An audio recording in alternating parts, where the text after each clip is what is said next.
దేశ అభివృద్ధికి సంబంధించిన అనేక రంగాల్లో ఆత్మ నిర్భరతకు పెద్దపీట వేస్తున్న భారత్ రక్షణ రంగంలోనూ అదే టాప్ ప్రయారిటీ ఇస్తోంది. ఈ క్రమంలో డిఫెన్స్ అక్విజిషన్ కౌన్సిల్ డిఏసీ అత్యంత కీలకమైన నిర్ణయాలు తీసుకుంటోంది. రక్షణ మంత్రిత్వ శాఖ వర్గాల ప్రకారం 1,00,000 కోట్లకు పైగా విలువైన కొనుగోలు ప్రతిపాదనలకు గ్రీన్ సిగ్నల్ ఇవ్వాలని నిర్ణయించారు. ఆ నిర్ణయం తీసుకునే ముందు రక్షణ శాఖ ఉన్నత స్థాయి సమావేశంలో ఏ అంశాలను దృష్టిలో ఉంచుకుని ఆధునిక ఆయుధాలు కొనుగోలు చేయాలో డిసైడ్ చేస్తారు.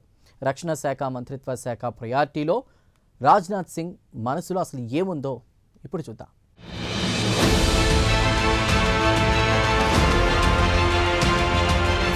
రక్షణ మంత్రి రాజ్నాథ్ సింగ్ అధ్యక్షతన డిఫెన్స్ అక్విజిషన్ కౌన్సిల్ డిఏసీ సమావేశానికి నిర్ణయించారు. శుక్రవారం ఈ సమావేశం జరిగింది. దేశ రక్షణ వ్యవస్థకు సంబంధించినంత వరకు ఇది అత్యున్నత నిర్ణయాలు తీసుకునే కీలకమైన సమావేశంగా భావిస్తున్నారు. రక్షణ మంత్రిత్వ శాఖ వర్గాల ప్రకారం 1,00,000 కోట్లకు పైగా విలువైన పలు కీలక కొనుగోళ్లకు ప్రతిపాదనలు ఫైనల్ చేస్తారు. ఇటీవలి కాలంలో జరిగే అత్యంత ప్రాధాన్యత గల డిఏసీ సమావేశాల్లో ఇది ఒకటిగా భావిస్తున్నారు.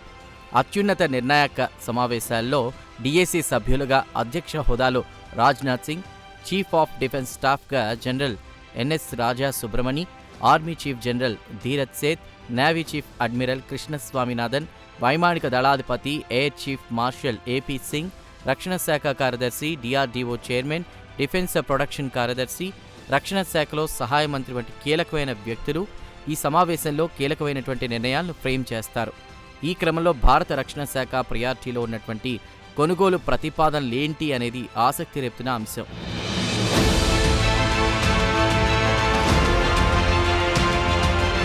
ఇక రక్షణ శాఖ కొనుగోళ్లలో 4 కీలకమైన వ్యవస్థలకు ప్రాధాన్యత ఇవ్వాలని భావిస్తున్నారు. వాటిలో K9 వజ్ర సెల్ఫ్ ప్రొపెల్డ్ ఆర్టిలరీ గన్స్ అనేటువంటి విభాగం ఒకటి. ఈ తుపాకులు అత్యంత ఆధునికమైనవి. దక్షిణ కొరియా సాంకేతికతతో LNT దేశీయంగా తయారు చేస్తున్న 155mm ట్రాక్డ్ హోబిట్చర్ ఇది. తనంతట తానే కదలగలదు. వేగంగా లక్ష్యాలపై కాల్పులు జరిపి అప్పటికప్పుడే అనూహ్యంగా స్థానం మార్చుకోగలదు. ఎడారిలోనైనా ఎత్తైన ప్రాంతాల్లోనైనా సమర్థవంతంగా పనిచేస్తుందని ఈ గన్స్ రుజువు చేశాయి. ఈ గన్స్ కొనుగోలు కోసం దాదాపు 23,000 కోట్లు వెచ్చించి అదనంగా 300 తుపాకులు కొనుగోలు చేయాలని ఇండియన్ ఆర్మీ యోచిస్తోంది.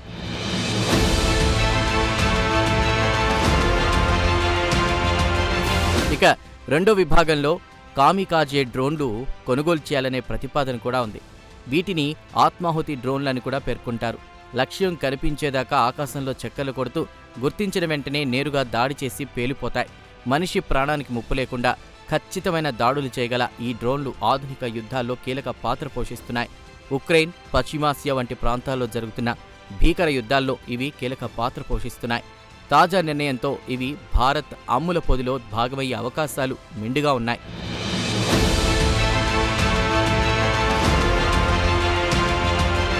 మరో కీలకమైన ఆయుధంగా Verba man portable air defence systems మీద కూడా చర్చించి ఓ నిర్ణయం తీసుకునే అవకాశం ఉందంటున్నారు. రష్యన్ 9K333 వెర్బా అనేది ఆయుధం పేరు. ఇది భుజంపై పెట్టుకుని ఒక్క సైనికుడే కాల్చేయగల గగనతల రక్షణ క్షిపణి అన్నమాట. తక్కువ ఎత్తులో ఎగిరే హెలికాప్టర్లు, డ్రోన్లు, యుద్ధ విమానాలను కూల్చేందుకు ఇది ఉపయోగపడుతుంది. శత్రువులు ఎలక్ట్రానిక్ పద్ధతిలో చేసే మోసాలను ఇది సమర్థవంతంగా తట్టుకోగలదని చెబుతున్నారు. పాత ఇగ్లాయస్ కంటే కూడా ఇది పర్ఫెక్ట్గా పనిచేస్తుందని రక్షణ రంగ నిపుణులు ధృవీకరిస్తున్నారు.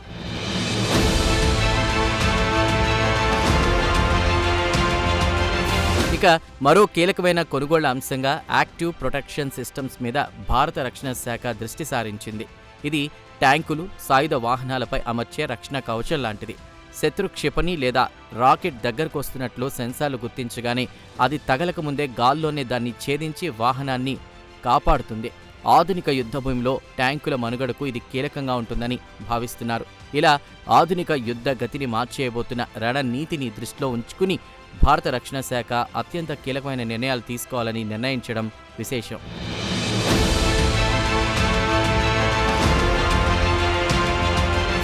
మరోవైపు వైమానిక దళానికి సంబంధించిన ప్రతిపాదనలు కూడా ఆసక్తి రేపుతున్నాయి. భారత వైమానిక దళం కోసం దీర్ఘశ్రేణి ఖచ్చితమైన స్టాండ్ ఆఫ్ క్షిపణులు, ఎయిర్ టు ఎయిర్ రీఫ్యూయలింగ్ విమానాలు, అధునాతన వైమానిక రక్షణ రాడార్ వ్యవస్థలను పరిగణలోకి తీసుకోవాలని నిర్ణయించారు. భారత యాక్షన్ ప్లాన్లు గగనతల రక్షణ మెరుగుపరచడమే వీటి లక్ష్యంగా నిపుణులు చెబుతున్నారు. Bharat electronics limited, Bharat dynamics limited నుంచి పలు క్షిపణి వ్యవస్థలు, రాడార్లు, ఎలక్ట్రానిక్ వార్ఫేర్ పరికరాలు, గగనతల రక్షణ వ్యవస్థల కోసం రక్షణ మంత్రిత్వ శాఖ ప్రతిపాదనలు కోరినట్లు సమాచారం.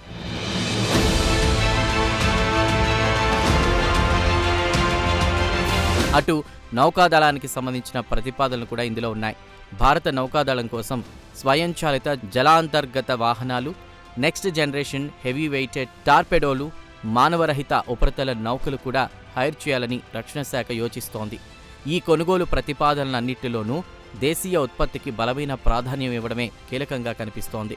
దిగుమతులపై ఆధారపడ్డాన్ని తగ్గించి స్వదేశీ రక్షణ ఉత్పత్తిని పెంచాలన్న ప్రభుత్వ ఆత్మనిర్భర్ భారత్ కార్యక్రమానికి ఇది అనుగుణంగా ఉండడం గమనించాలి. అయితే ఈ ప్రక్రియ అంతా కూడా యాక్సెప్టెన్స్ ఆఫ్ నెసెసిటీ AON గానే చూడాలని అంటున్నారు. అంటే రక్షణ కొనుగోలు ప్రక్రియలో ఈ సమావేశంలో తీసుకునే నిర్ణయాలన్నీ మొదటి దశ మాత్రమే అన్నమాట. యాక్షన్ ప్లాన్ అవసరాన్ని ధృవీకరించి కొనుగోలు ప్రక్రియను ముందుకు తీసుకెళ్లేందుకు యాక్సెప్టెన్స్ ఆఫ్ నెసెసిటీ దశ అనుమతిస్తుంది. అంతే తప్ప ఒప్పందం కుదిరినట్టు కాదని అంటున్నారు నిపుణులు. ఇక AON తర్వాత దశల్లో రిక్వెస్ట్ ఫర్ ప్రపోజల్, వెండార్ మదింపు, వాణిజ్య చర్చలు, తుది ఒప్పందం సంతకం వంటి దశల గుండా జరుగుతుందని అంటున్నారు. సుదీర్ఘమైన ఈ ప్రక్రియకు సాధారణంగా చాలా సంవత్సరాలు పట్టే అవకాశం ఉందంటున్నారు.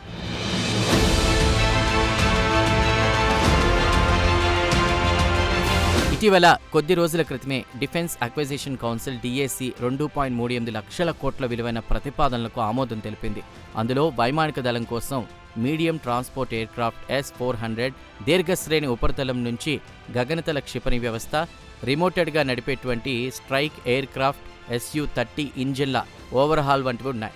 2025-26 ఆర్థిక సంవత్సరంలో మొత్తం 55 ప్రతిపాదనలకు 6.73 లక్షల కోట్ల విలువైన ఆమోదం లభించింది. ఇది గతంలో జరిగిన అన్ని ఒప్పందాల కంటే కూడా ఎక్కువ. ఈ నేపథ్యంలో జరిగే తాజా సమావేశంలో చైనా, పాకిస్తాన్ల నుంచి ఎదురయ్యే భద్రతా సవాళ్లను దృష్టిలో ఉంచుకుని సాయుధ బలగాల ఆధునీకరణను మరింత వేగవంతం చేసే దిశగా కీలక అడుగులు ఖాయంగా పడతాయంటున్నారు.